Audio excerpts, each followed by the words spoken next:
ഇന്ന് നമുക്ക് ഉത്തർപ്രദേശിലെ വാരണാസിക്ക് ഏകദേശം 10-12 കിലോമീറ്റർ വടക്ക് കിഴക്കായിട്ട് സ്ഥിതി ചെയ്യുന്ന സാരനാഥ് എന്ന് പറയുന്ന ഒരു ടൗണിലേക്ക് പോവാം. ഇത് മെയിനായിട്ടൊരു ബുദ്ധിസ്റ്റ് പിൽഗ്രിമേജ് സൈറ്റും ഒരു ടൂറിസ്റ്റ് ഡെസ്റ്റിനേഷനുമാണ്. ബുദ്ധനായ ശേഷം സാരനാഥിലാണ് ആദ്യമായിട്ട് ബുദ്ധിസം പ്രചരിപ്പിച്ചു തുടങ്ങിയതെന്നാണ് പറയുന്നത്. സാരനാഥിലെ ഏറ്റവും ഇമ്പോർട്ടൻ്റ് ആയിട്ടുള്ള ഒരു എക്സ്കവേഷനാണ് അശോകസ്തംഭത്തിൻ്റേത്. 4 സിംഹങ്ങളുടെ പ്രതീകമുള്ള ഒരു സ്തംഭം ഇന്ത്യയുടെ തന്നെ നാഷണൽ എംബ്ലമാണെന്ന് നമുക്കറിയാം.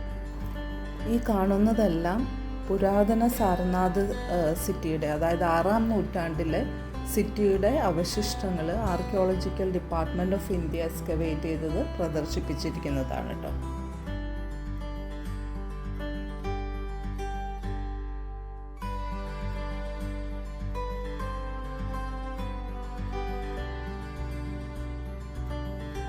ഇതൊരു ബുദ്ധിസ്റ്റ് പിൽഗ്രിമേജ് സൈറ്റാണെന്ന് പറഞ്ഞല്ലോ, അതുകൊണ്ട് തന്നെ നമുക്കിവിടെ ഒത്തിരി ഡൊമസ്റ്റിക് ഇൻ്റർനാഷണൽ ബുദ്ധിസ്റ്റ് പിൽഗ്രിംസിനെ കാണാൻ പറ്റും.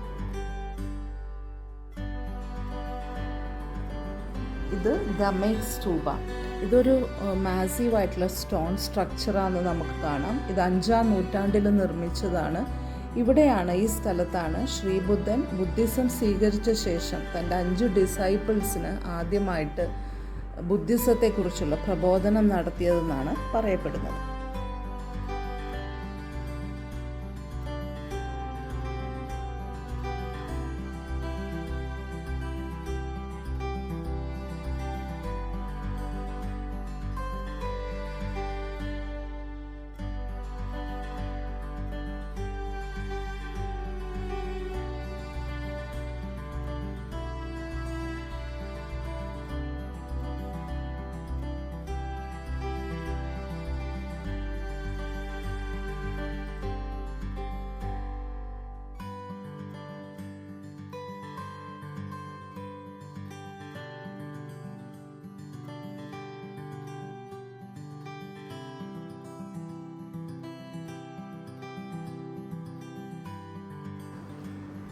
സാരനാഥിലെ മറ്റ് അട്രാക്ഷൻസ് എന്ന് പറയുന്നത്, ഇവിടെ ബുദ്ധിസ്റ്റ് ടെമ്പിൾസ് ഒത്തിരിയുണ്ട്, മൊണാസ്ട്രീസ് ഉണ്ട്.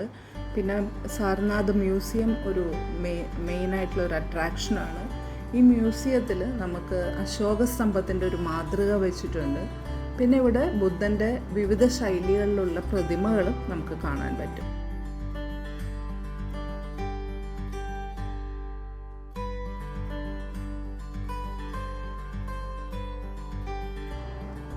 വാരണാസി, സാരനാഥ് എല്ലാം വിസിറ്റ് ചെയ്യാനായിട്ട് ഏറ്റവും നല്ല സമയം എന്ന് പറയുന്നത് ഒക്ടോബർ തുടങ്ങി മാർച്ച് വരെയുള്ള സമയമാണ്.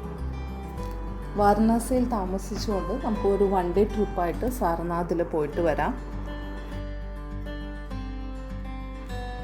വാരണാസി സിറ്റിയിൽ നിന്ന് സാരനാഥിലേക്ക് നമുക്ക് എപ്പോഴും ടാക്സി, ഓട്ടോറിക്ഷാസ് അവൈലബിൾ ആണ്. പിന്നെ ലോക്കൽ ബസ്സും അവൈലബിൾ ആണ്.